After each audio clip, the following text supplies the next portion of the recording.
Hey everybody, welcome to Tuesday night. Time for another episode of Homestead Updates and Chats. Well, you notice I'm here by myself. Angela had to stop by the store and pick something up on the way home, so she's going to be a little bit late. Let's see who else in here. Starla's in the house. Lucy from My Crooked Homestead's in the house. HG's in the house. Paul, how you doing? Okay. Why do melons have weddings? Because they can't elope. Boom, boom. Thank you. He'll be here all week. Be sure to tip your waiter. Let's see here. Jane Marie, Beth Emily. Let's see. We got other people here. Lynn's here. What's up, brother? Mrs. Hacks, yes, I know I'm late. I'm late because I had to go put chickens away. Half Bubble Off Plum, best name on the internet. Anti, what's up, man? AMC Homestead. I got a box here for you, by the way. Angela brought it home, said she had to give it to you in order to get you to stop bidding on something. Well, like I said, it's Tuesday night. Time for updates. As soon as Angela gets home, we'll let her unwind and get her into the chat with us so we can talk. So the reason she had to go get something was because I came home and Fancy's lead was broken, and the end of it was sitting up on the deck here. She was underneath the table. She always crawls underneath the table and enjoys sleeping there. And I told her she was a good girl because she usually runs away. And I went out to left them inside. I left her and the girls inside, and I went outside to let the animals out on pasture. Apparently, we had something attack the birds today, and I'm not really quite sure what it was.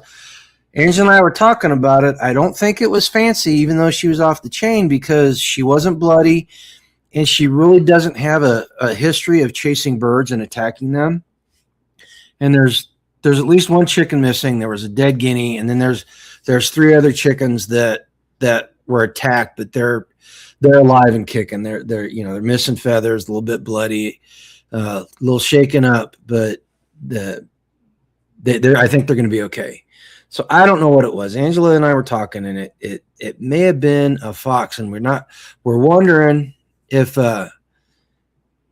Fancy didn't bust the chain trying to go after what it was attacking the animals. I was able to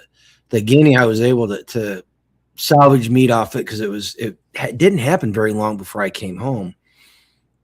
But I was able to salvage meat off it, so the girls got some fresh meat for dinner. But I think I'm going to open the run and leave it all the chickens in the run.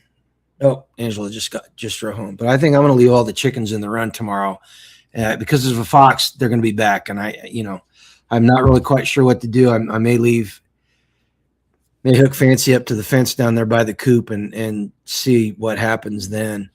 It's a shame, our animals. We've been under attack for the past 3 or 4 weeks. We lost a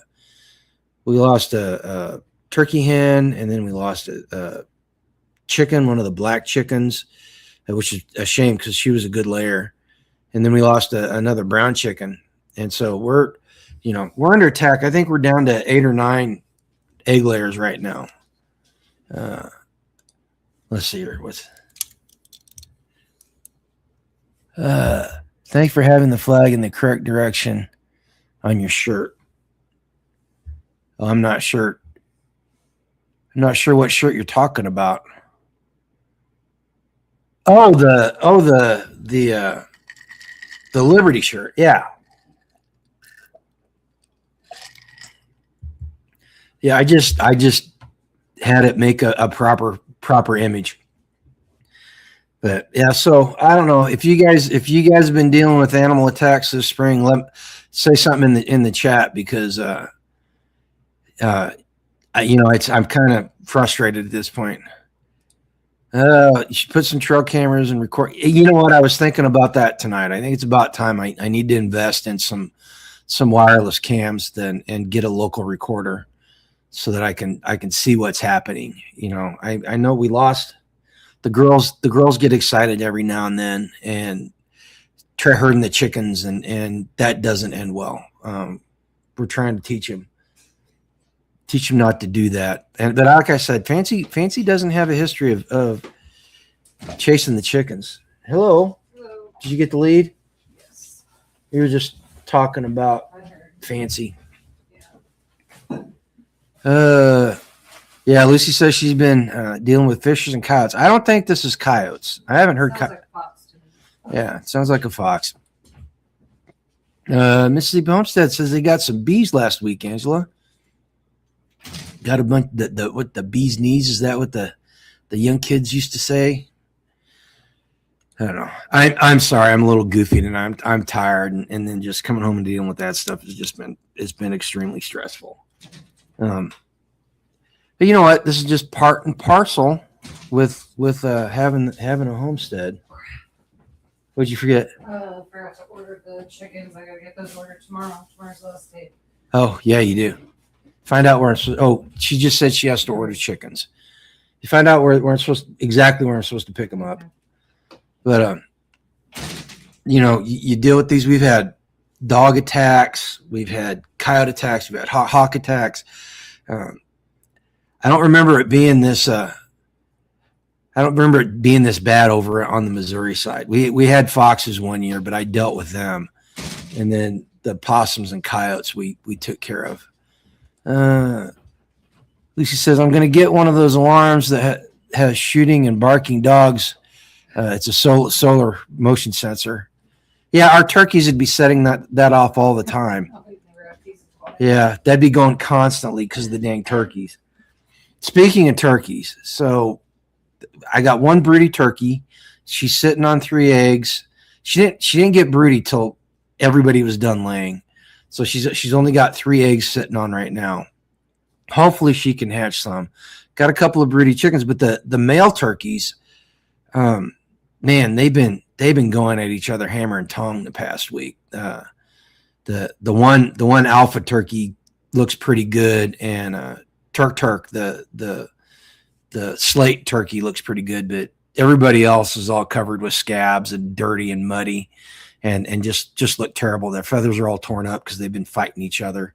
I go out there, feed them in the morning, and Dolly does not like them fighting. She just immediately goes into that mode where she wants to break them up. So I constantly have to yell at her. They have to figure it out themselves. And then, quite frankly, 4 or 5 of them are going to go to freezer camp here in the next 2 or 3 weeks. I was going to do it next weekend, but I got to go pick up chicks and got some other things I got to do because Angela's going on a little trip. Got to make sure everything's ready for her.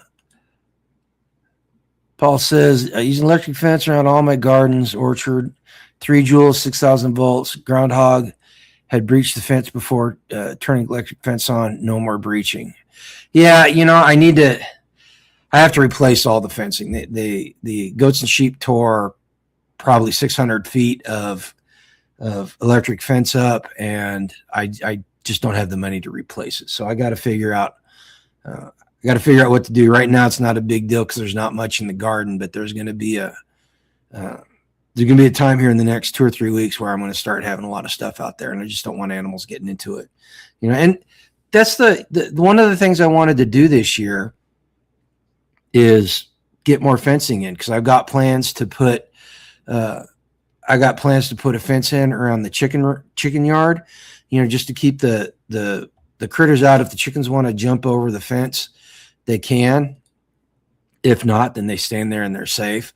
I want to put a fence around the garden. I need to run fencing for paddocks out there. Oh, excuse me. And we thought ahead. We've got, those are 350. We've got over almost 2,000 feet of fencing, field fencing, that we can use. We bought it when we first moved in, and it's doubled in price. So we saved a bunch of money. I just need to get it taken care of.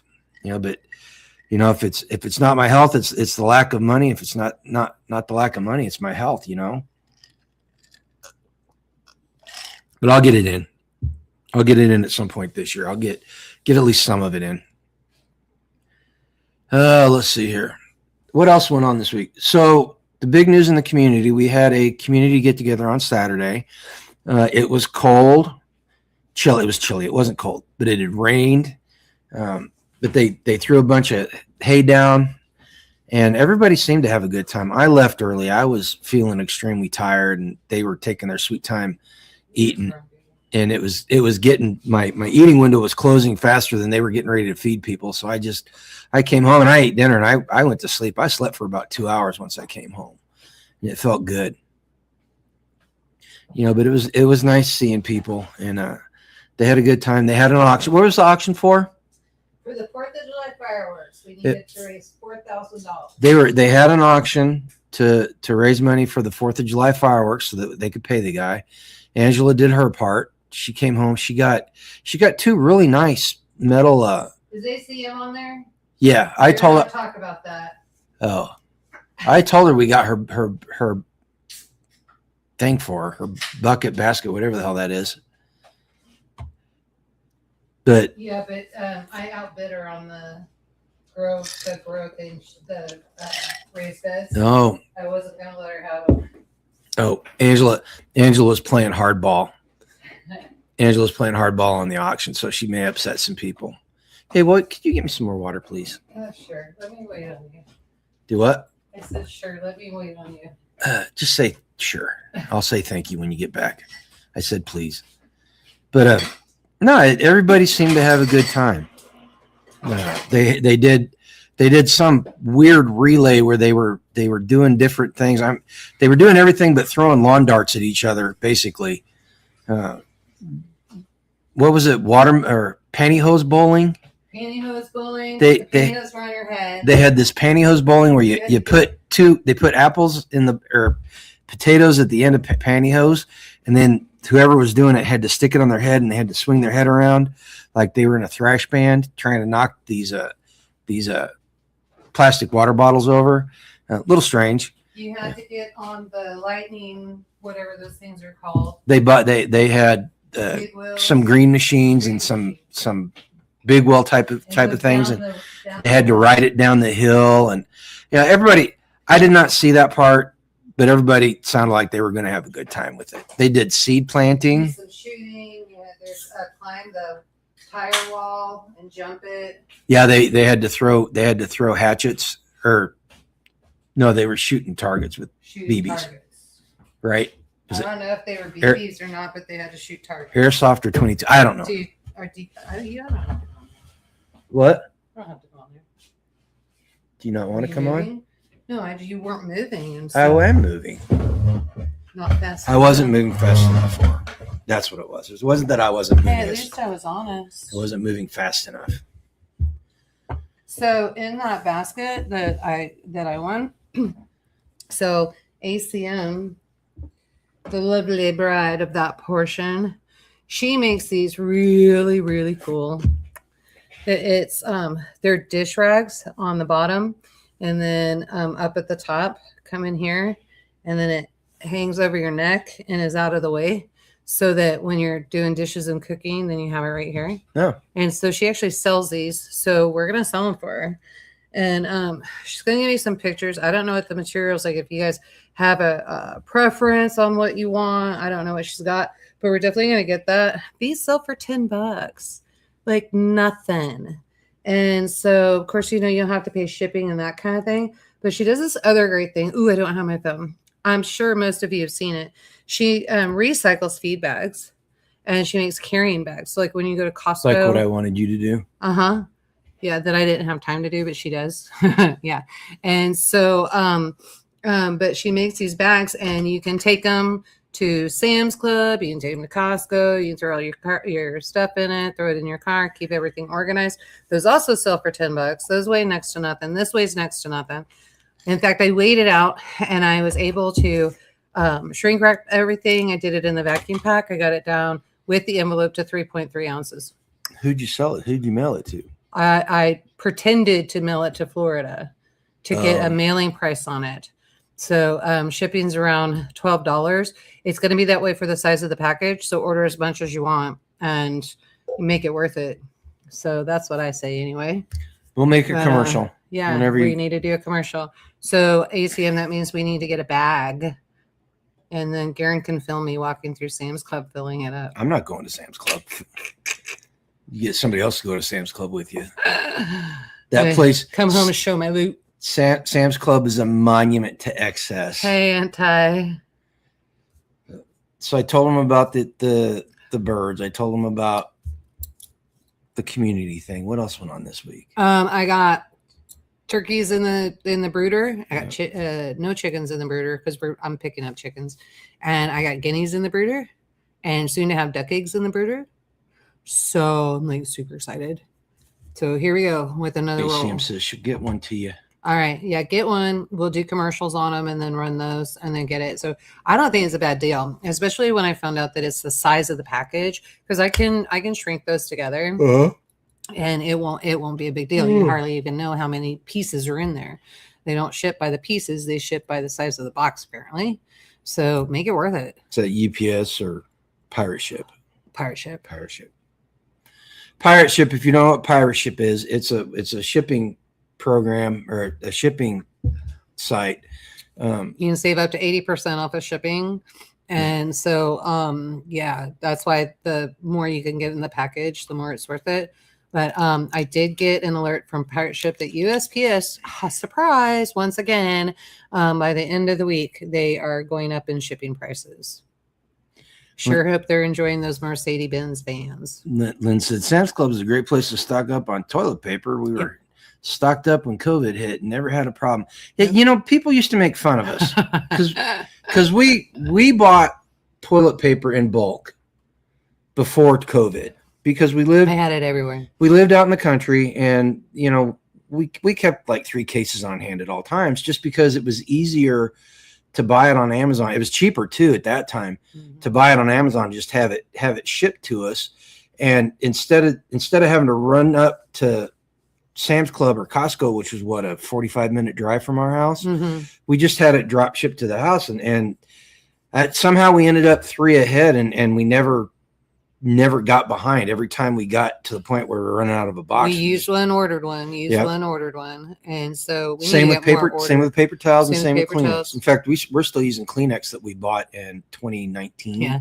Everybody was like, they come over the house and they're like, do you have a dish towel? And I'm like, just use the paper towel. And they're like, no, it's COVID. And I'm like, not in my house. It's not. How about I use a paper towel? Whatever. So, but yeah, anyway. So yeah, so we did that. ShipStation is another good one to use for USPS, FedEx. Sweet, I'll check it out. Oh, they have FedEx. So Pirate Ship does not. No. So we'll definitely check that out because FedEx can tend to be cheaper. And then let's see, the sweet potato slips. We got the first batch of sweet potato slips out. I took them Saturday, and I couldn't get them in the door. They were gone, including my container. But I've been promised my container is coming back to me because I found out who took them. So I use my containers when I get a lot of slips together. I put them in there so that they can root, so they don't. Well, reach over and show them what kind of container you're talking about. Well, why don't you reach over and grab a container? Because I don't want to get up. Well, I mean, I would have to get up. Yeah, I know. You don't want to get up either, so they're not going to see containers. They're the kitchen plastic containers, the big round ones that have the measurements on it. They're 4 quart. They're 4 quart, so one gallon, and so that works well for the sweet potato slips and all of that. Sweet potato slips are doing so good that the roots are actually coming in on the vine. And so I was like, what? I've never seen that before. This is the first time. So they're doing really, really well. The purple sweet potatoes are going gangbusters. So if y'all want to get your sweet potato slip orders in, you better do it because I've got people pounding down the door for them, and I can still cut. And you said that people's sweet potatoes, a lot of people had a hard time. I had a hard time. Yeah. You know, so this is one of the things we talk about, guys. You know, she's raising a lot of sweet potatoes. We're going to need tomatoes and tomato starts. We need to get onions, and I plan on getting a lot of that at the seed trade. I'll take sweet potato slips and then get at the seed trade, quite a bit of tomatoes and that kind of thing. But you know, so this is one of the things. Even if it's not a closely knit community, just getting a group of people that garden. You know, I'm sure that if we put the word out, we could get some tomato starts from people if we wanted them. Oh yeah. Well, I mean, now that I know that we need them, see that seed starting right there. And then I've got my other containers as well. I'll get tomatoes in. In fact, I can do that tonight. Okay. The one we did out in the thing, it got blown over by the wind and it's ruined. Oh no! So no loofah. Well, the loofah is going to grow on it. The loofah, I just wanted to get a head start on it. I had loofah in one of the seed starting things, and the wind. I left the door open on the greenhouse so that the wind, it got a cross breeze and it wouldn't be 120 degrees in there all the time. So we just don't have any plants. No, we don't. Plants. I'll just put seeds in and they'll grow. Yeah, they'll grow. I wasn't quite sure why you were doing because I wanted to get a head start on it. Well, I thought you were taking those to Midwest. No. Paul says low 80s in New England today. It was about the same here, wasn't it? Here. It felt good. Yesterday was muggy. It's 72 and humid right now. Yeah, we're right on the north edge of that front that's coming up from Texas, and it was pretty bad south of us last night. Oh, Ottawa got hit bad. I left work. The tornado warning came out, confirmed tornado on the ground. Before it hit Ottawa, and then I all the way home. That thing was on for. It takes me 35 minutes to get home. That thing was on the ground. Well, it started a lot of destruction. It started west of Ottawa and it made it all the way across the state line, which is about 60 miles. Yeah. So it was a pretty. I haven't seen pictures. I really didn't. Richmond, Missouri got hit. There was confirmed tornado on the ground there. Was there? Yeah. That's up in my old stomping ground. It was pretty nasty last night. So they're expecting the same here tonight. So we'll see what happens. Everybody talking to customers and stuff. You all stay safe, be careful, which we really appreciate, but you guys stay safe as well. So they worry about how late we work, wanting to make sure we're going to get home before the storms. But so far I've always been lucky. God's just had a way of looking out for me. So let's see here. Lisa says she soaks her seeds 24 hours in warm water and then puts them in the pot. Within 3 days, they're up. Yeah, we don't transplant the loofah, but always you need to score them and then soak them. That is the thumb rule of loofah. Storms and tornadoes here this evening. Quarter-sized hail at my place today. Ouch. Yeah, they were having golf ball size. Is that why Squatter Kitty decided it was time to move inside recently? I saw your videos. I've been watching the shorts about Squatter Kitty. Yeah, I want to say some of the hail last night got up to baseball size hail. Where? Around Ottawa and all the tornadoes. And what made the tornado so dangerous down there is it was rain wrapped. And I had never heard that term before, but they were explaining it like nice weathermen. They were explaining it as it was on the ground, letting you know why it was so dangerous and to take shelter. You couldn't see it. It's even raining up north of the border. Nice. Lucy, if you want sweet potato slips, girl, you need to say something because it's going to almost be time for you to plant as well. So, especially with the weather you guys have been having up there. So it's May for us. You're going to be middle of May, and it's going to take time to get those up to you. Oh, we just got a notification that Wichita's under a tornado watch. That's heading our way. That's 3 hours away from us. Yeah, but that means it's going to hit about when they said it was going to hit. Well, but we're supposed to be on the northern edge of it. We're not supposed to get any heavy rain until Friday. Okay, it's supposed to rain a little bit tonight. Kansas City is expecting it because it's going to go south. Hey Zach, what's up? Hey, what's up? Haven't seen you in a while, bud. Yeah. Let's see here. What's Anti saying? If loofah is growing in your shower, you're gonna need some. Yeah, exactly. That's a dirty shower. Of course, loofah is pretty dang. Loofah will grow almost anywhere. Almost anywhere. Yeah. Yeah. Nope, it's okay. Put potatoes in the soil. I have at least 50 slips. Nice. Okay. I discovered loofah because I saw a story. It was pretty interesting out of Australia. And basically, they were having problems with squash bugs, and they were taking out the cucumbers and all kinds of stuff.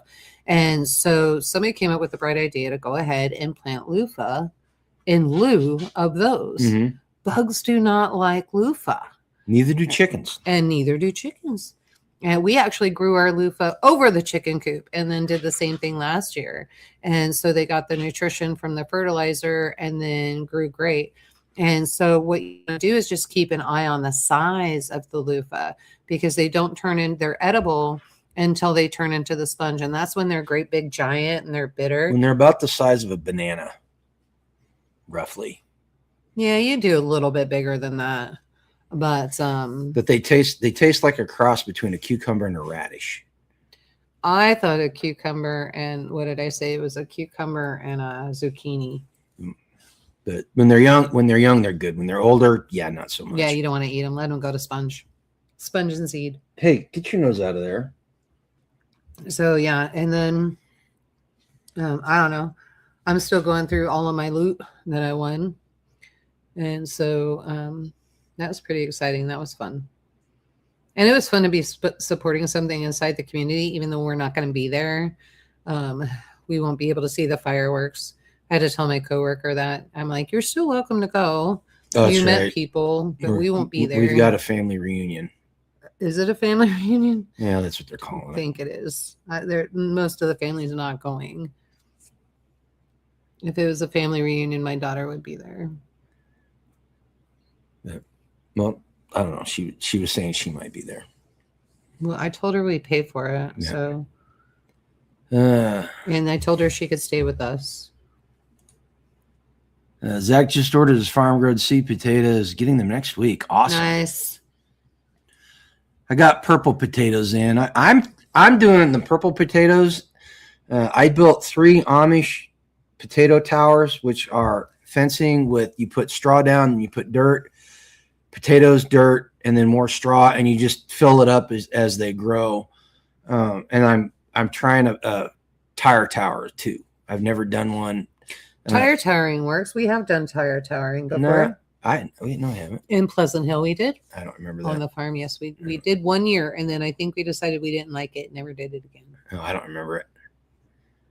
Zach says he's doing golden russets, but I'm going to see how they do it. But we've got more potatoes going in that I'm going to put down on the ground. I'm going to try a new mulching system with them. I'm going to get the sheep sheared, and I'm going to use the wool as mulch. Oh, yeah, that's what Flowers by Chloe. She's a Irish permaculture girl.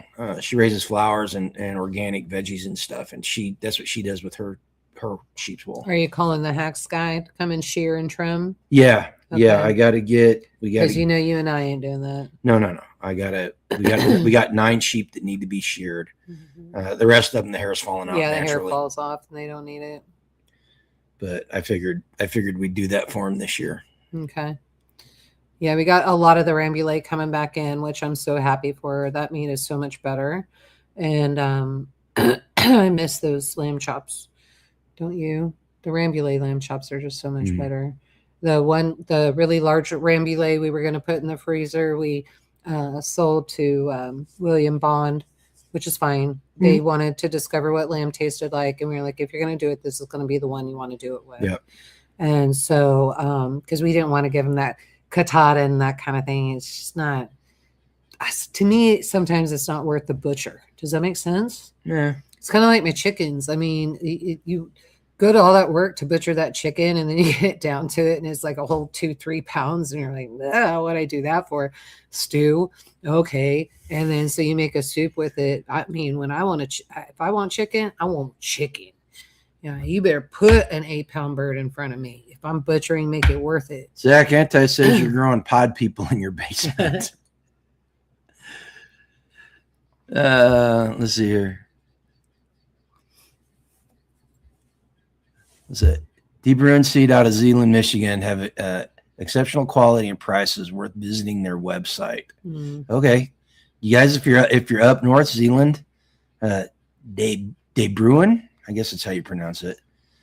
We've got the several seed companies here. The Baker Creek is Heritage Seed Company. Heritage. We've got what's the one with Heritage? Is that the one with the no, Baker Seed Heritage Seed or Baker Creek Heritage Seed Company. Buffalo Seed Company. Buffalo Seed Company. is We know the local Nancy one. and Matthew. They're the ones that do the regionalized seeds for the Midwest that are drought resistant and tolerant to the heat and the cold, everything that goes on around here. So yeah, they're a big one here. Well, they're getting bigger. Yeah, they're a mom and pop, and they're doing good though. So we try to promote them as much as we can. So, but yeah. Got our trees. Did you tell them about the trees from Food Forest Nursery? We got a Food Forest. Well, we got the trees last time. We told them about them, but I got them in the ground. You got them in the ground. I got them in the ground. When did you get them in the ground? Sunday. Right. And what's going on? What's happening with them? Oh, they're growing. They're growing green. Like they're supposed to. There's green things on them. That's one of those things. That's one of those. But sometimes, you get trees and then they just sit there and you're like, oh crap, it's dead. Well, I'm gonna do a video. I'm gonna do a video for you guys. I'm gonna walk around and show you what we got and show you how they're growing.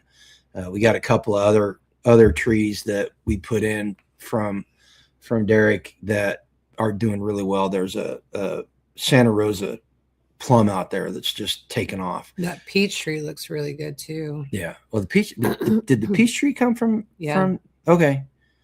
So that apple tree and that peach tree. And this would be their second year technically, because we didn't get trees from him last year. I forgot, and so I didn't order them. But he got busy. It didn't get done, and those are the previous years. So yeah, I'm gonna say 2 years. Those are 2-year-old. Well, they're going into their third year, right? We planted them in spring of 24. Spring of 24. Okay.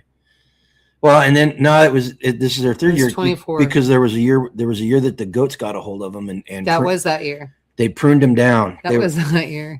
They were pruned down bad. That was that year. That was so they were working on roots that entire year. So they're healthy. They're looking good. I mean, they look really good.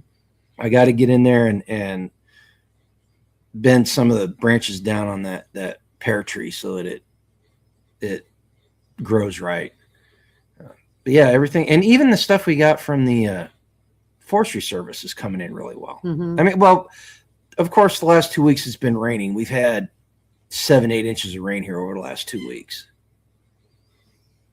Has it been that much? Yeah. I know it's been muddy, but dang.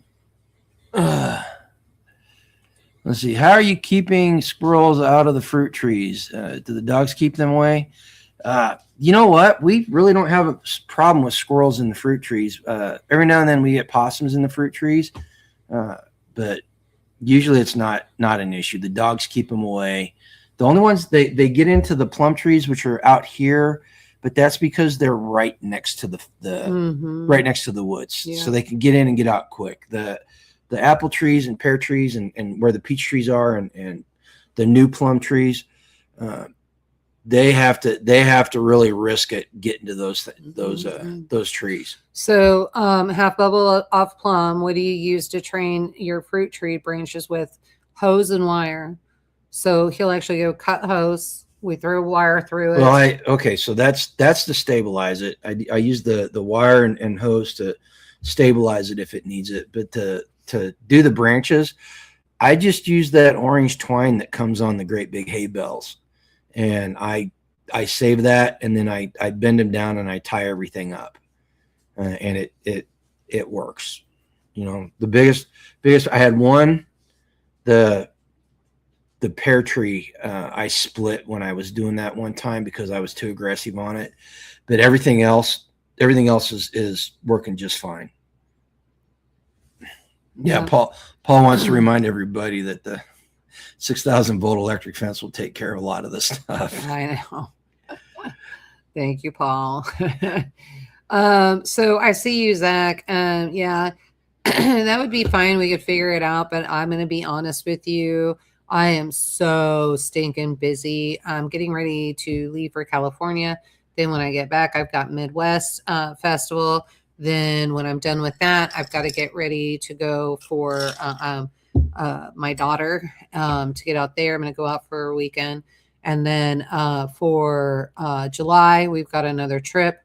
I mean, we can try. I just You're- can't promise what you're not going to day. be you're not going to be able to do anything until, well, it's got to be on a Saturday. It'd have to be August before I could No, commit to anything. No, you I can. mean, I can check the schedule, Zach, privately with you, and we can kind of see. Depends on what you want me to participate in. Like if you want me to do a project or something like that, that will tell me how many days I actually need to actually prepare, do all of that, have something done. But man, my schedule filled up fast. Well, you don't get off work until 7. Yeah, I don't get home until 8. That maybe will be changing, so that will help. He wants to dehydrate tarantulas. Tarantulas. Hey, you will eat bugs. Do what you want to do. I'm not doing that. And but I mean, we can figure out something. It'll just depend on what needs to happen. But with my son-in-law being overseas, in the middle of it's not supposed to be a war. My daughter comes first, and so I have 3 occasions to be with her over the next few months, and I'm going to take them. She needs me. It's the first time she's needed me in a long time. So I'm pretty happy about that. I did something. My shoulders are That's not good. Don't get your shoulders like mine, man. My shoulders are all tight. No, you need to stay healthy. Don't be like me. But what else is going on around here? That's it. We got the milking machine. We still haven't been able to milk. Had a new baby. Had a new baby. One of the goats had a baby, and Mama will not come within 30 feet of me. I don't know how we're going to solve that problem. I was able to get the baby to come to me today. Maybe that's the way to get Mama to come to you, through the baby. We'll just manipulate her. She's not even food motivated. Really? Yeah. I've never met a goat that wasn't food motivated. That's weird. I can always get the mamas to come up if I've got food in my hand. This one just will not do it. Is that one that one of ours gave birth to? That's not one we got from Patty. No, that was one of ours. Okay. This is a grandson, as a matter of fact. A wild little thing. Yeah. All right. He's healthy. I got him. I went in there, didn't find him till I got home from work, and the blood had all dried up on Mama, so I know it had been several hours. But his little belly was round. That's what you were saying. He's small though. We've been breeding those goats to be a little bit smaller, and we may have to introduce some bigger bone goats. We got to get more Nubians in here.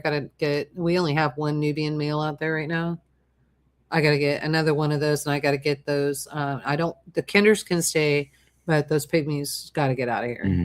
All those pygmy males got to go, which I knew. And every time we get somebody over that wants to buy goat meat, they don't want them. They want the bigger ones, which is fine, but that doesn't do us any justice. Well, I need to get them a little bit bigger. We'll roast them up. Yeah, either roast them or dog food or something. They won't go to waste. We just got to do something with them. So. She says, Stephen Sobakawak,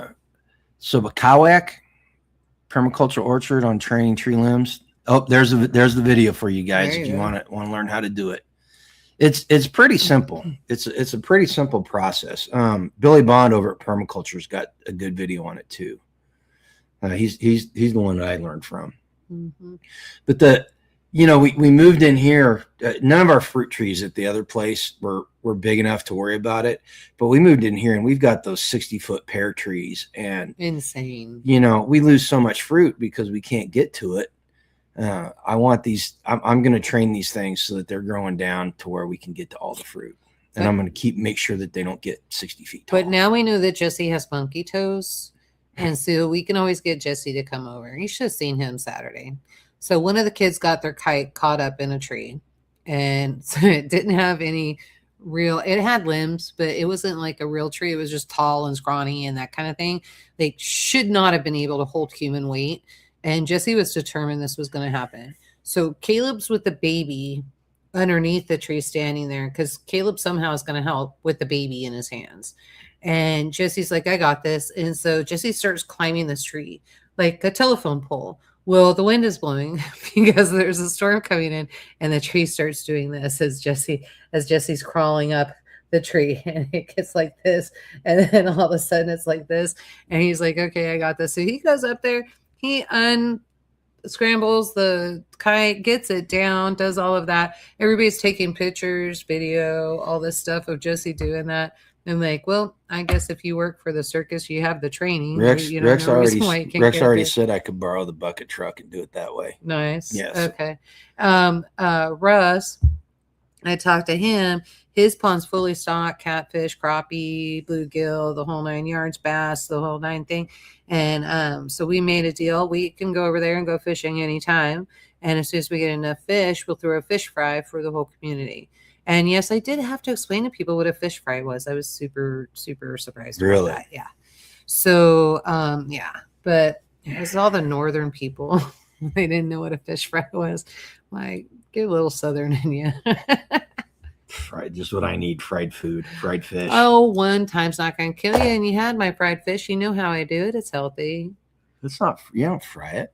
Yeah. No. I haven't had the fried fish that I do for, remember when Memorial Day when we were at Mario's and Angie's? Yeah, I know how you do. I know how you do it, but I can't eat it now. Oh, sure you can. Okay. One time's not going to kill. Why don't I just drink a bunch of alcohol and smoke a cigar while I'm at it? Well, then that's overkill. Why don't you just enjoy some fish? It can be baked. But yeah, it would be nice to take an afternoon off and go fishing. Who's got time though? Well, you know what? We need to find the time. I'm either asleep or I'm freaking. We need to just find the time. Either asleep or working. We need to just find time. But I got some more plants transplanted. I got that mint transplanted yesterday. Nice. Did not do well in the sun today, so I had to water it again. So we'll see. Well, it'll overcome. It's pretty good thing about mint is it's extremely resilient and it's really hard to kill. Yeah. Fried food and alcohol and cigars. It's a party now. Yeah. Usually. See, that was just a weekend, which is one of the reasons. Lynn's been to my parties. That's just a weekend, which is one of the reasons why I'm in the mess I'm in. But Lynn, have you ever been to one of my parties and never had a good time? That's all I'm saying. You always felt like family and you always had a good time. I hope so anyway. Something else I did this week, and it looks like there's people interested. So the paramedics from the tribe were giving a CPR and first aid course. They do American Heart Association. And so we started talking, and I put the word out to the community. I said, is there enough want for these classes to get certified for the community for them to come give a class on a Saturday? And I've got five people said they would do it. Now I told everybody, this is just me. I would love to see one person from every household there. What is it? What are they training on? CPR and first aid. Oh yeah, that'd be good. CPR and first aid. Yeah. And it's a paid class. I don't know how much it is. I got to talk to the EMT captain. Yeah. And find out. He's out this week, so I gotta. So did you see what Lynn said? Lynn said he couldn't remember all the parties, and so that's because Lynn and I, Garen's, was it your 30th birthday party? It was your 30th. I think so. For Garen's 30th birthday party, I hadn't seen Lynn in so long. Him and I literally sat out in the backyard and drank tequila until what time did you get up? 8 o'clock in the morning. Yeah. So that was our younger days. So let's see. If you were 30, I was 24. Zach, you're moving to Santa Rosa. Wow. That's pretty country down there. Keep up to the northern Midwest. Friday is fish fry. Yeah. All right. Yep. Nice. It's because all the Catholics. Yeah, I'm okay with that. What is it's after Easter. What does that have to do with Catholics? Catholics always had. We always had. Is that what you're saying? Why fried fish? We always had fish on Friday at Wentworth because of the Catholics. Because you didn't eat meat on Friday. That's not every Friday. That's just during. It was every Friday. It's every Friday. Different topic. Friend. They were Orthodox. A friend played pipes at my father's funeral. When I handed him some money, he didn't want. I told him to use it to take his wife out on a date. Make a worth memory. Yep. Bio stretch extra wide for tying off branches. They are soft. They are soft and give a bit and won't rub bark, causing any diseases. Okay. Oh, I've seen those. I didn't know what they were called though. Jeanette talked to me Saturday. Her and I were talking, and she says, "No," she goes, "You know, I gotta ask you."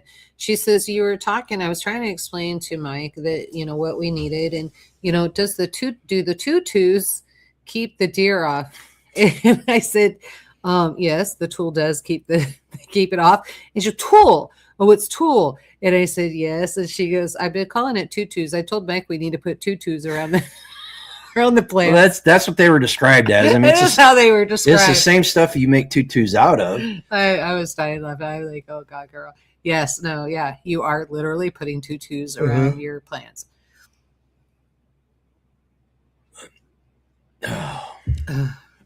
Homestead Twins said, "You know what? You're right, G." About what? All the Catholics on Fridays. Yeah, and that's that's a funny thing about it. So most of the time I was at military school, we lived across the street, so I would sleep at home, so my parents didn't have to pay money for boarding. But the last year I was there, I lived in the barracks, and we had to go to church on Sunday. That was if you lived, if you're going to school there, you had to attend some sort of service or a study hall, and I didn't want to sit in study hall, and so the Catholic Church was only a block and a half away from the school. So lo and behold, like 75% of the kids that went to school there were Catholic, even the Orientals and Middle Easterns. So that makes sense. So he actually signed the contract with the Catholic Church to be able to marry me. So I always thought that was pretty fun. Yeah, pretty cool. Yeah, I didn't have a problem lying to him. Yeah. He did not. No, but it was cool. I learned a lot. I didn't go to Catholic school. No, I said our kids. Our kids went to Catholic school. They were baptized. They took their first communion. But I did learn a lot about the Catholic Church, and one thing I'll say this: the Latin Mass, the attack on the traditional Latin Mass by the modern Catholic Church is really disconcerting, because it is really a beautiful ceremony. You don't have to agree with it to think that it's a moving ceremony. There's something worse happening right now. I know. And it was talked about on the radio tonight. I was listening to it as we come home. There are many of the Jewish faith that are talking. It is getting harder and harder to secure kosher foods. And she was asked, she said, "Now, why do you think that is?" And she goes, "Honestly," she goes, I don't want to overstate it. She goes, "But I think it's a designed war." And she said, it's undercover, and it's a war against Jews. And I think it's part of a bigger attack on the population. I think she was trying to keep it down, but that with the radio host, that's where he took it, that it's the larger population, because how many of us have to eat kosher?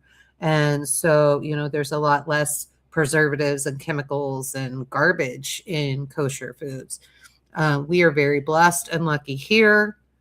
Now, we do have a local farm. If we want some meats that we don't raise or need to grab something, we can go get it. No problem. In fact, I can get it from a local grocery store. It's getting chilly in here.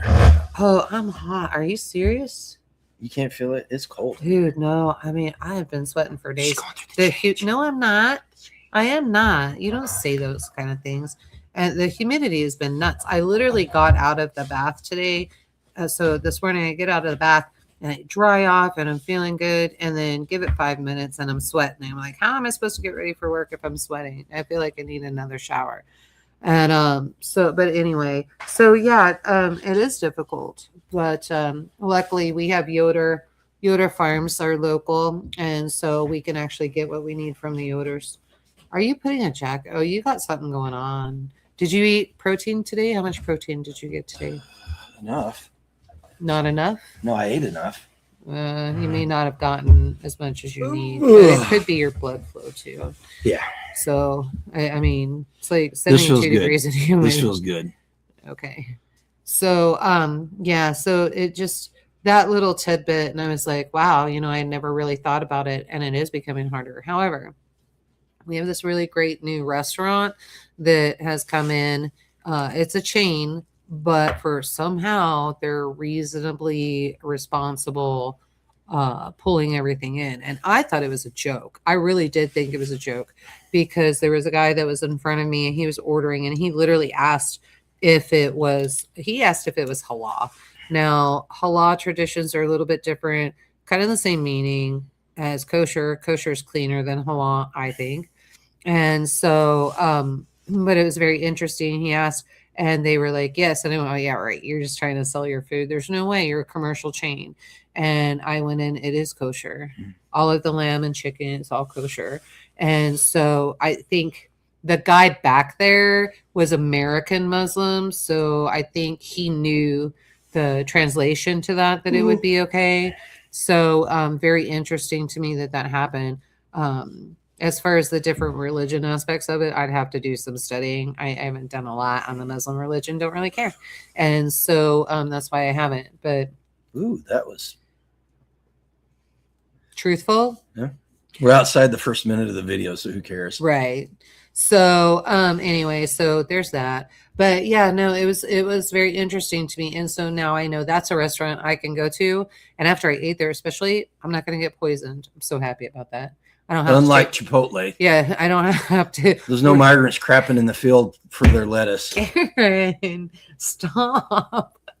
But yeah, well, where do you think all that comes there's from? no lettuce. You can't get lettuce at that restaurant. You can get kale, that kind of thing, but you can't get lettuce. I'm just saying there's a reason. There's a reason why there's salmonella at Chipotle and Burger King. Stop it. So yeah, when they can't sell lettuce anymore in an entire city, there's a problem. And yes, that has happened. We lived through that. That lasted what, 9 months? Yeah, off and on. It just kind of that was in Kansas City. That just kind of rotated. It was around. here too. Oh, was it? Yeah. I haven't eaten out a lot here, so I don't know. Yeah. No, even in the grocery stores, remember, you couldn't get it. Taco Bell didn't have lettuce. Nobody had lettuce. Nobody could sell lettuce. Fear not, farm. E. coli lettuce always assumes they're spraying raw sewage onto the fields. Yeah. Well, and that's.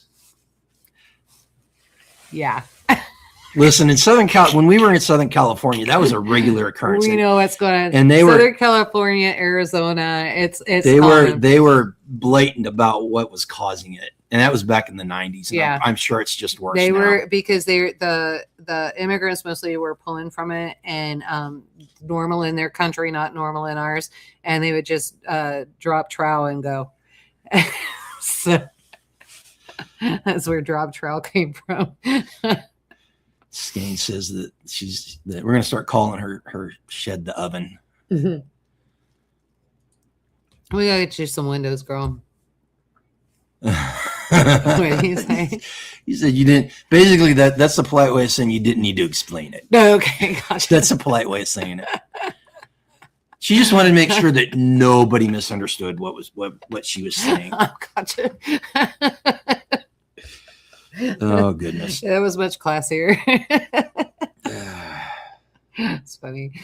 Oh my goodness. Do we have any more updates on the? I don't think so. I mean, I think there's a lot. He got half the flooring in the laundry room, which I appreciate. I did do that. So now it'd be easy enough to finish up the rest, and then I need to find a threshold, right?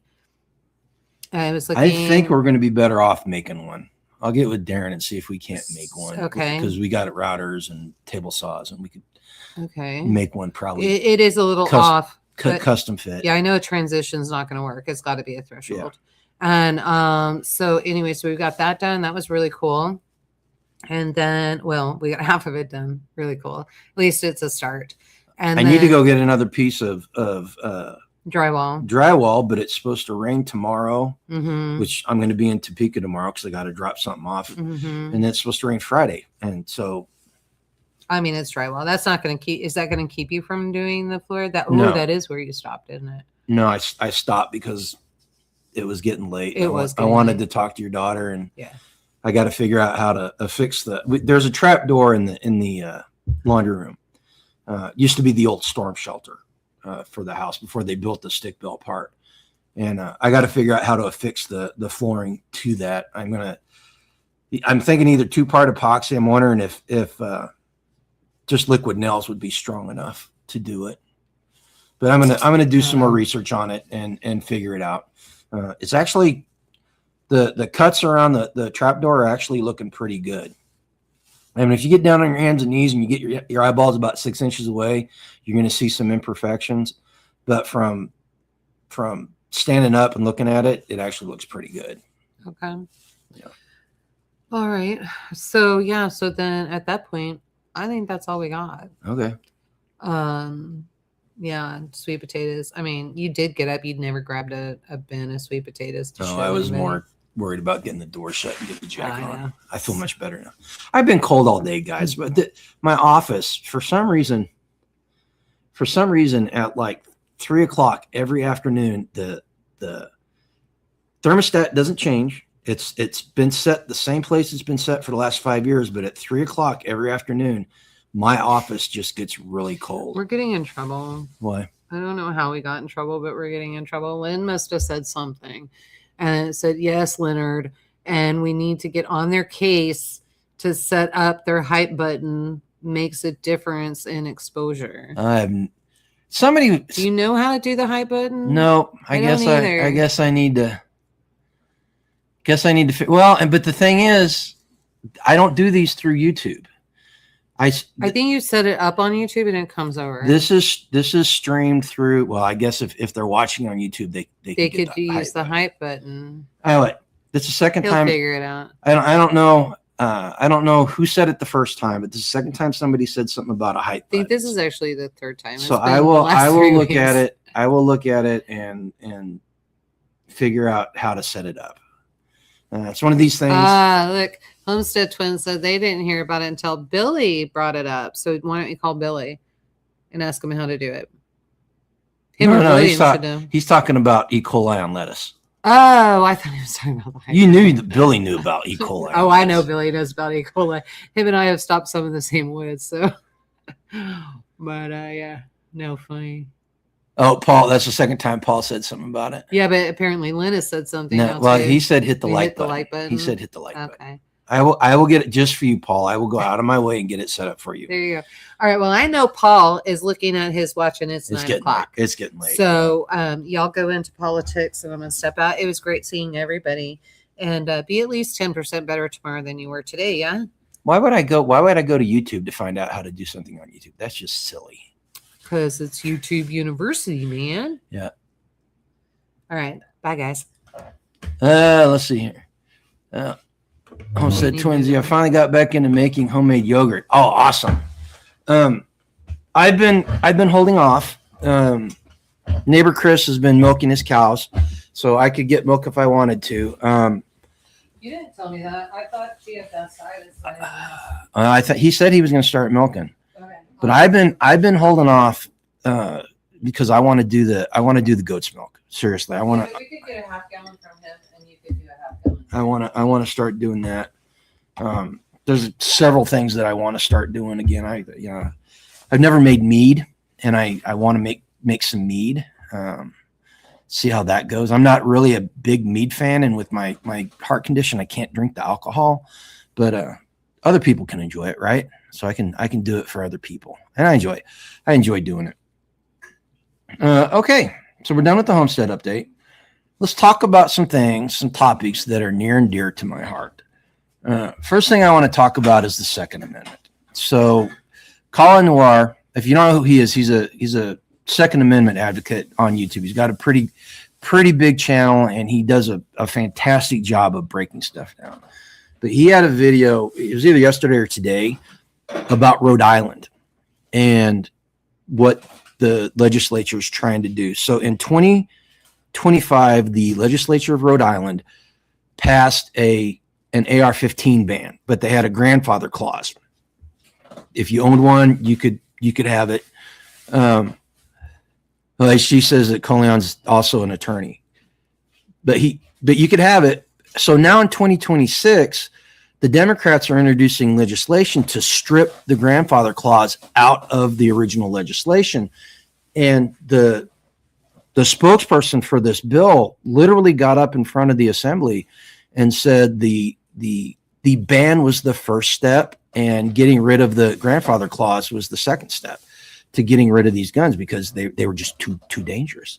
So effectively, the whole point of the video was the legislature, Dems, and the Republicans that were working with them lied to people, and they let the mask slip and said that it was never about banning the guns. It was about getting them, or banning the sale of new guns. It was about getting them out of the community. And you see that all over the place. So anytime you hear anybody talk about gun control, remember this. Number one, it's not about the guns, it's about control. And anything they say to assuage your paranoia, your how you feel about it, or whatever, is a lie. They're going to lie, and it's just what they do. Now, with that said, that's a huge black pill, right? I you know how I feel about black pills. So I went and I did some searching around, and I was like, oh, excuse me. I said, let's find some other things. I found another black pill. It's kind of a black pill. All right. So on March 2nd, this is from Reuters. On March 2nd, the Supreme Court turned away a challenge to the legality of the federal law that bars people with serious criminal convictions, including nonviolent felons, from owning firearms. This bypasses a chance to fix some wrongs. And this is just my take on things. Number one, if somebody has served out their sentence, their complete sentence, I don't care what it was for. If they've served out their complete sentence and the state feels that they are good enough to go back into society and be productive members of society, they should have every single right restored to them. Right now, I'm not talking about somebody on parole, right? Because when you're on parole, you haven't finished out your sentence. But once you satisfactorily finish out your sentence, you should have all your rights restored. I don't care what you did. I don't care what rights they took away. And here's my reasoning. If they're not to be trusted going back into society with a gun, then they should not be put back into society, right? Oh, what was it? KT Spirit, I'm here. You're welcome. Sorry, but I'm in a snarky mood. That's okay. It happens. I get in a snarky mood all the time, KT. But, so I'm disappointed in the Supreme Court. And I realize that my stance on this is not a popular one, but I honestly, I can't be intellectually honest if I didn't take that stance. If they completed their sentence satisfactorily, they should have everything reinstated, including firearms. Now, I did find a good one. This is another one. And I found this one on housejudiciary.com. And there's actually a website where they post bills and stuff, and they post the agenda for all the committees. So let's see here.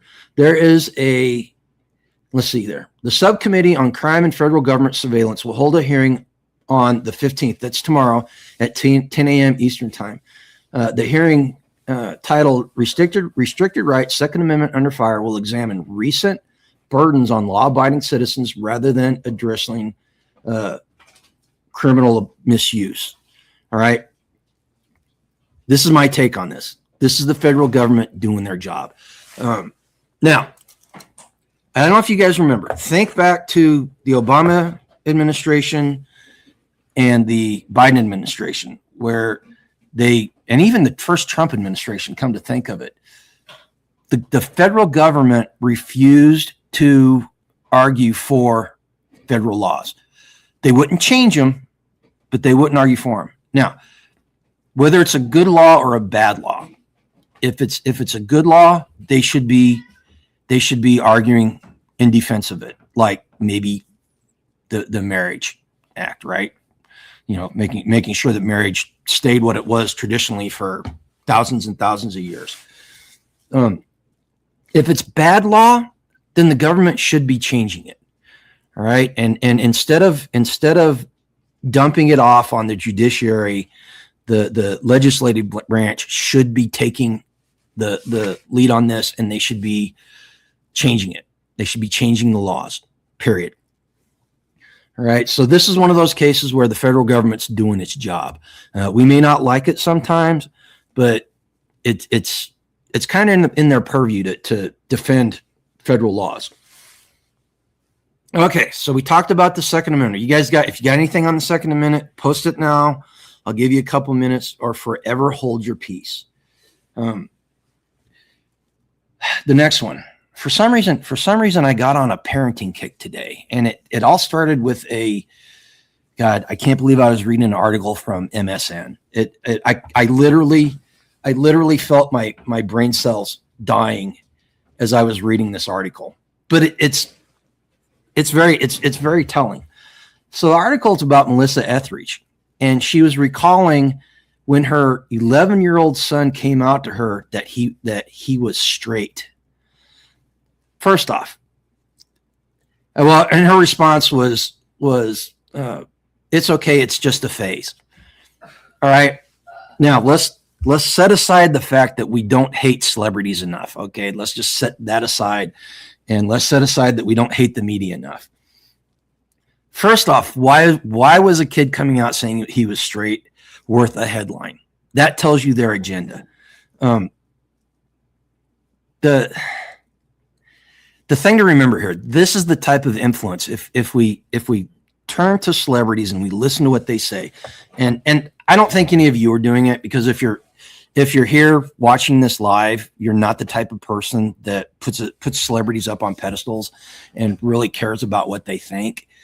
But I guarantee you know at least a handful of people that do care. They've got the subscription to People Magazine, or they watch TMZ, or they watch any of these other shows. This is the type of influence that your kids and those very susceptible members of your family get. So we need to watch out for this, and we need to make sure that we are fighting it. Is fighting it the right word?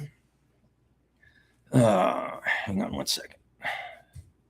Oh, that's not gonna work.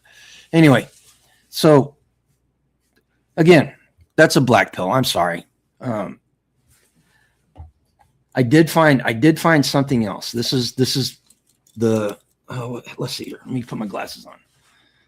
The Washington Post. The Supreme Court makes a common sense decision on parental rights in California. This is a big win. This is a huge one. So a major ruling in Mirabelli versus Bonta. Now, if Bonta sounds familiar, that's the AG in California that was fighting against gun ownership and concealed carry. And there was a huge Supreme Court decision. Was it last year or 2024 in regards to that? And the state of California lost big time, and it was a big win for California 2A people. But anyway, the ruling blocked California policies that limited what schools could disclose to parents about their child's identity. The court held 6-3.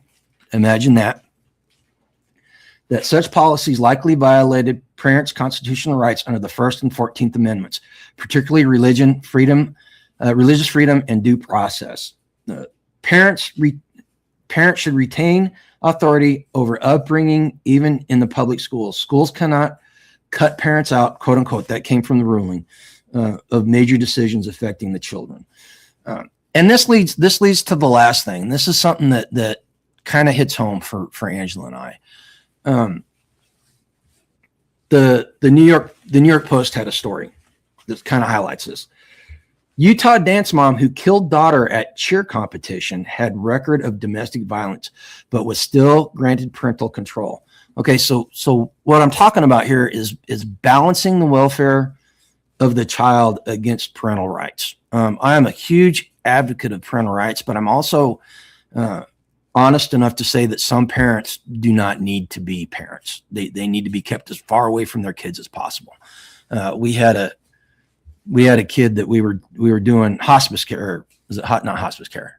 Was it hospice care? It was the it was weekend. foster care. It was weekend. We were taking them for the weekend so that the foster parent could, or not the foster parent, so that the mom could get a break. But it was through the Missouri Foster or Child and Family Services.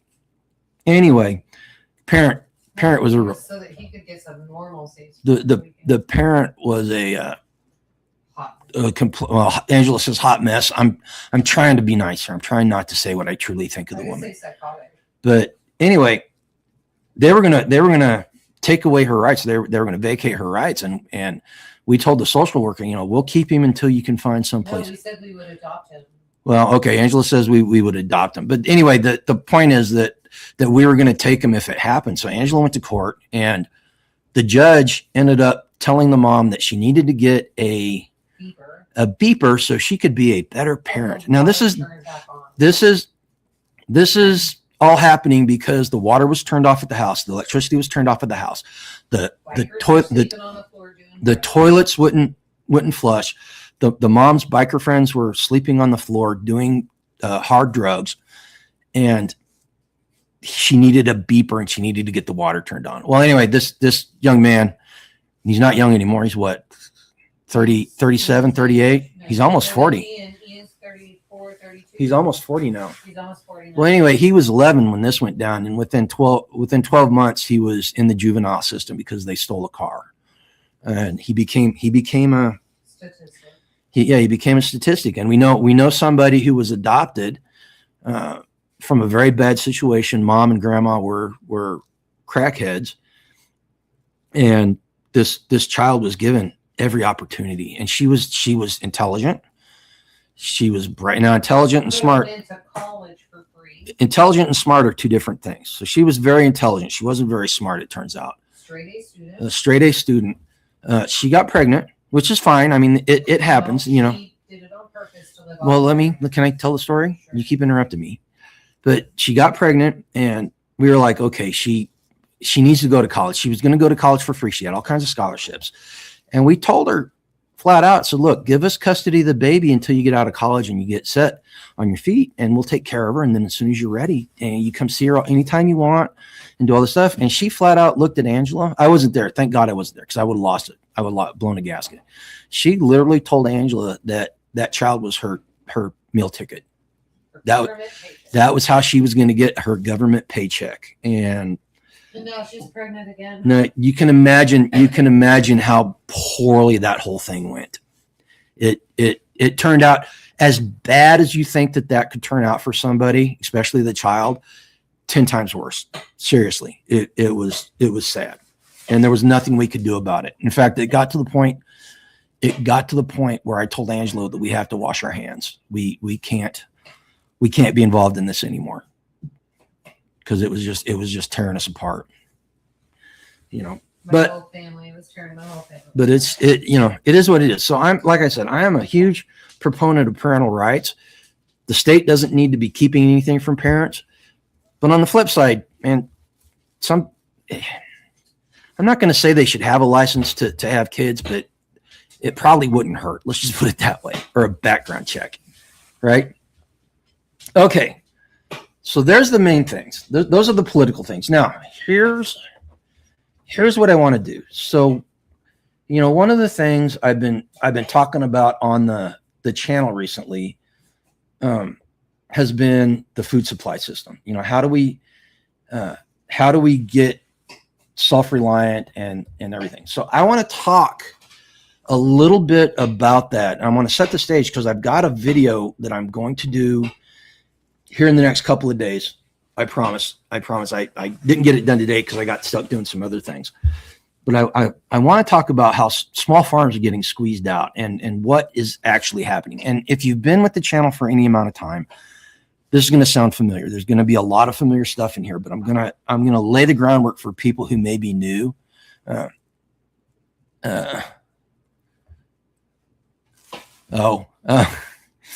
KT Spirit, I'm in chat, but nobody wants to hear. Mama Bears will kick in. Well, you know what, KT, you got there's a contingency in our viewership that believes that we need to make wood chippers great again, right? Okay, so back on the topic of food, and the reason why I'm starting with food is because this is probably the most important thing in your daily life. This is what sustains you and it keeps you going. Okay. So, most people think that the problem begins whenever the shelves start going empty, right? That's not when it starts. It starts a long time before that, and it only becomes visible once the shelves start emptying out. And what actually happens first, and what you're going to hear here, a lot of what I'm going to say is directly from my full spectrum preparedness framework. All right, because this is, in my opinion, this is the best way. And I'm not saying that just because I wrote the book. I'm not the one that came up with it, but I think this is the best way to approach preparedness. But pressure starts first, and we see it. Costs go up, options narrow. You don't get as many choices in the type of food that you may get. The different systems in the food supply chain start to tighten up, like we talked about a couple of days ago in a video. And that's where we are right now. Before we get into that, let's frame it. Let's frame it properly, okay? I got notes here so that I don't sound like a doofus, okay? So one thing, agriculture does not respond to headlines. All right, just plain and simple. The media can post whatever they want, and it has zero relationship to what's actually going on small farms. Okay, it does respond to constraints, and right now multiple constraints are stacking up at the same time. Fertilizer is getting harder to source. I did a video on that. Fuel supply is becoming unstable. Input costs are starting to rise. That's the food that they feed and the stuff that they use to grow the crops and everything. And margins are tightening. Remember I did the video on the 6 cents for the farmers. That's all tightening, and it's becoming harder. Now, none of these look drastic on their own. But the systems like this don't all fail at once, right? They tighten up first, and then they fail. Okay, and it shows up in small farms before it shows up anywhere else, and I'll explain why. So here's the problem. Right now, small farms are getting squeezed from both sides. There's, on one side is input, which the costs are going up. That's the fertilizer. That's the feed for the animals, fuel for the equipment, seeds. This is all getting more expensive. And on the other side, prices aren't keeping up. In some cases, they're actually going down. And we've seen this in the news. The food prices in America have actually gone down, or at the very least, they're not increasing as fast as they were. All right. Well, in some cases they are. Angela's over there shaking her head, but in some cases they are going down. Farmers are actually paying more to produce what they sell, but they're getting less and less of it. And this all creates a squeeze. The farms don't shut down overnight. We see this living out in western Kansas or eastern Kansas. We see this all the time. It forces cutbacks. They start cutting back, and I told you about the Kansas farmers looking at planting less corn and more soybean. Now, soybean works. It's not as nutritionally dense as corn is, right? And so that's how the systems tighten up. Now, all the stuff I'm talking about causes constraints, and these constraints aren't random. Here are some of the constraints that farmers are seeing right now. And I've talked to farmers. I wish Gregory was in here right now, because Gregory would be in here with pom-poms cheering me on this. The first one is modern agriculture, big ag and small ag. A lot of small farms rely on synthetic inputs, fertilizer, the pesticides and herbicides that they use. Those are all synthetic, and they rely on that. And prices for that stuff is going up. And it was going up before the Iran thing kicked off, but it's only sped up since then. All right. And when that happens, production drops. And when you're farming, anybody that's grown a garden, I got a cat that's crawling on me. Anybody that's grown a garden knows that timing is probably the most important thing. If you miss an application window, it closes and it's not opening back up, right? Farming is very cyclical. boom bust regular farmers are either broke or rich every 4 to 5 years. Absolutely. Okay. The second one is fuel. Fuel prices going up. Fuel prices in the Midwest have not gone up the way they have in California. Farmers in the Imperial Valley are reporting $6 to $8 a gallon for diesel. You know, we're paying a little over $4 here sometimes, and sometimes a little under $4, and it's killing us. I can't even imagine what it's like in the Imperial Valley, which is, if you didn't know, the Imperial Valley is where a large portion of the stuff you get in the grocery store is grown.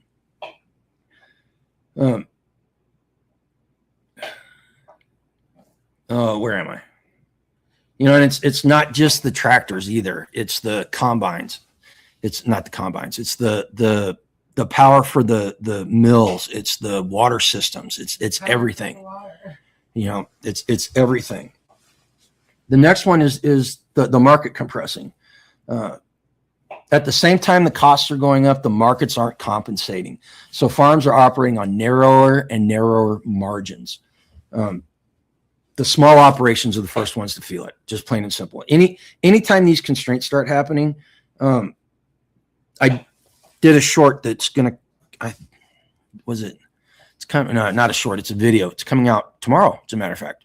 Tomorrow, Wednesday? Maybe it's coming out Thursday. Anyway, I address why farmers markets are so expensive. And there's a reason for it. There's a logical reason for it. You know, when everything works, it's very efficient, but there's very little resiliency in it. So the question becomes what can you do to reduce your exposure? Okay, so here are some practical moves, and this is what the video is going to be about when I make it. And these are where people usually go wrong. They try to optimize, and that's not necessarily the goal. The goal is to remove your dependency where possible. All right. Optimization is part of that, but it's not the whole equation. You want to reduce your failure points where you can. All right. So first off, build soil. Build soil that produces without inputs.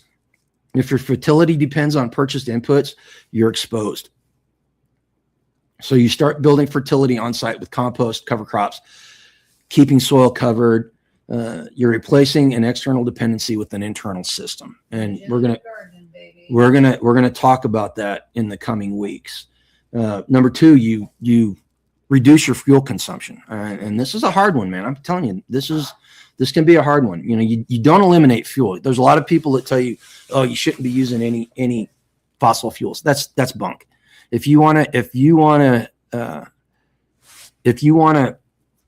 be successful, you're going to do stuff that takes fuel. Okay. And I'm not talking tilling, you know, or anything like that. There's a whole bunch of other things.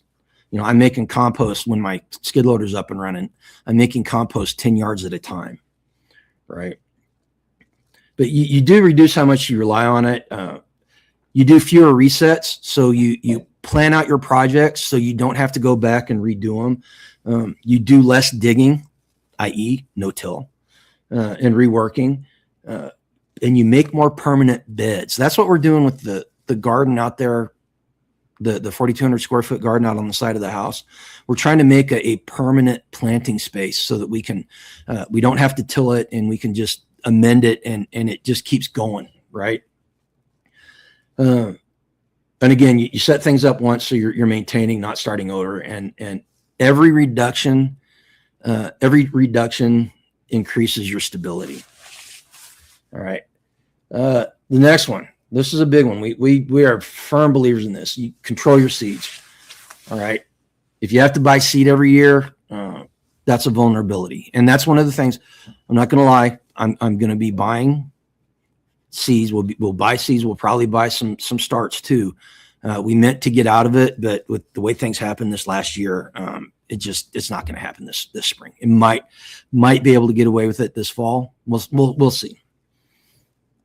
Okay. I think by summer crop we're good. And then, you know, and then you also do things like move to open pollination varieties, start saving your seeds. That's how we started. We started with saving our own seeds. In fact, we've got our loofah is seeds that we saved. We've still got some tomato seeds someplace that. I have a crap ton of tomato seeds. I've got squash seeds. Yeah. I've got pumpkin seeds. So she's got a whole bunch of seeds that we can use. Winter garden itself. Once you do that, you set up continuity. It keeps going. The next one, integrate animals. So animals close loops. That's one of the things. Any permaculture site you go to will tell you that animals are an important component. You know, they produce food, they produce fertility, and most importantly, they convert waste into inputs.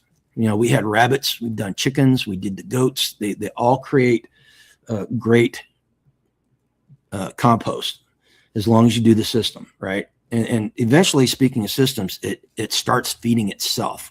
You start raising enough stuff that you can feed the animals on what you're raising. We're not there yet. In fact, we're quite a ways away from it, but we'll get there.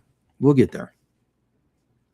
Finally, the next one. This is a big one. This is one that it's muy important. Actually, there's three more.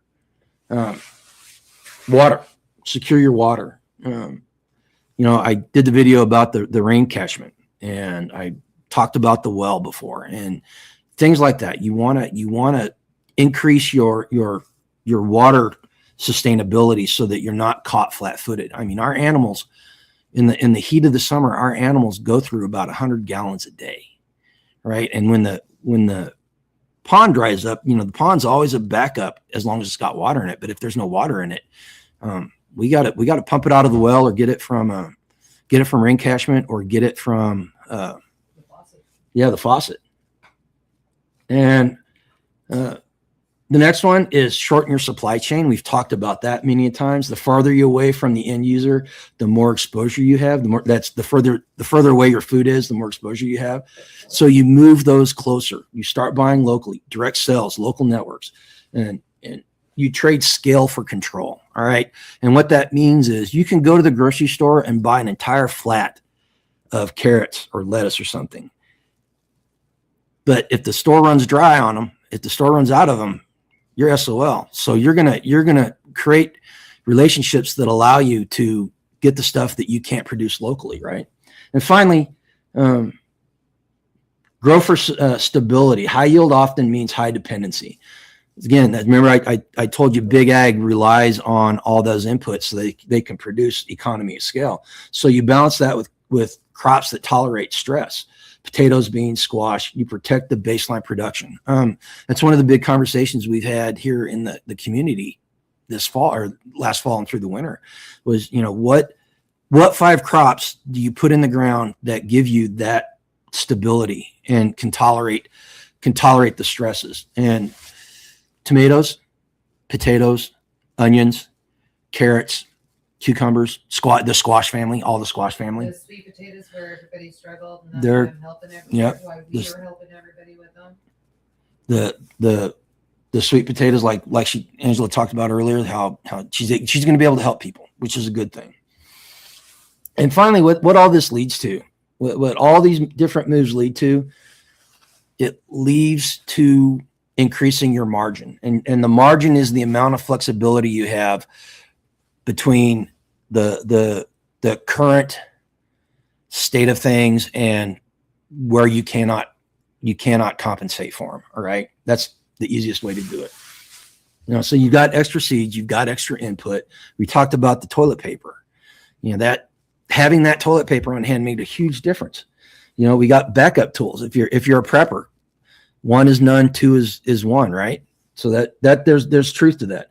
You know, if you don't go overboard, you don't become a hoarder, but you have stuff on hand. So when things start tightening up, the constraints don't hit you as quickly.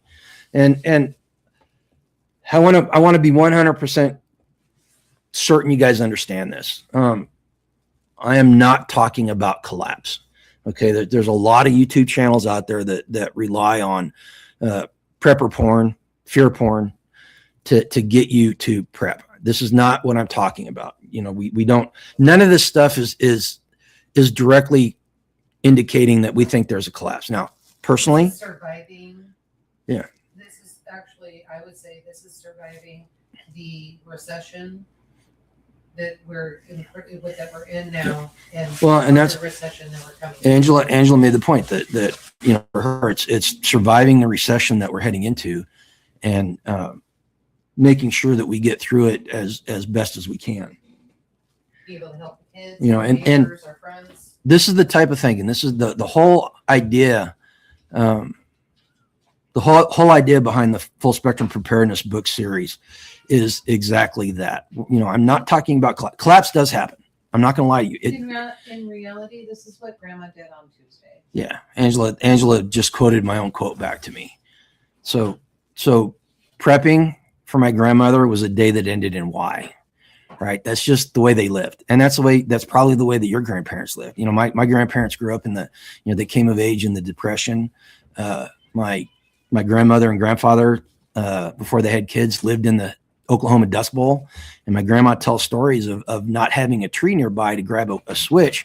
So she got really good at throwing rocks at the cattle to get them to move back up to the pen.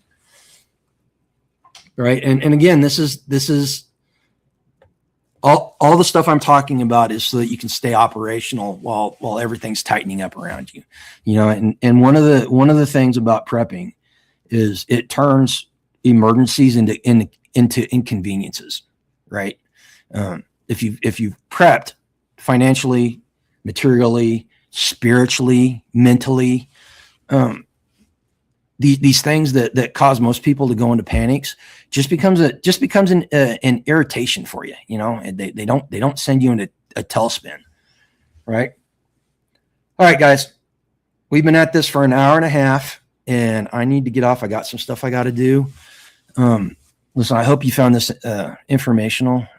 Like Lynn said, if you liked it, hit the like button, because that tells the algorithm to send this out to more people. If you made it this far and you're not a subscriber, go ahead and think about subscribing. I'm taking the channel in a slightly different direction than it was in for a long time. I'm trying to get away from the long form videos and trying to make it so my longest videos are only 8 to 12 minutes long. Most of them are going to be under 8, because I'm tired of the mid-roll ads breaking up the continuity. I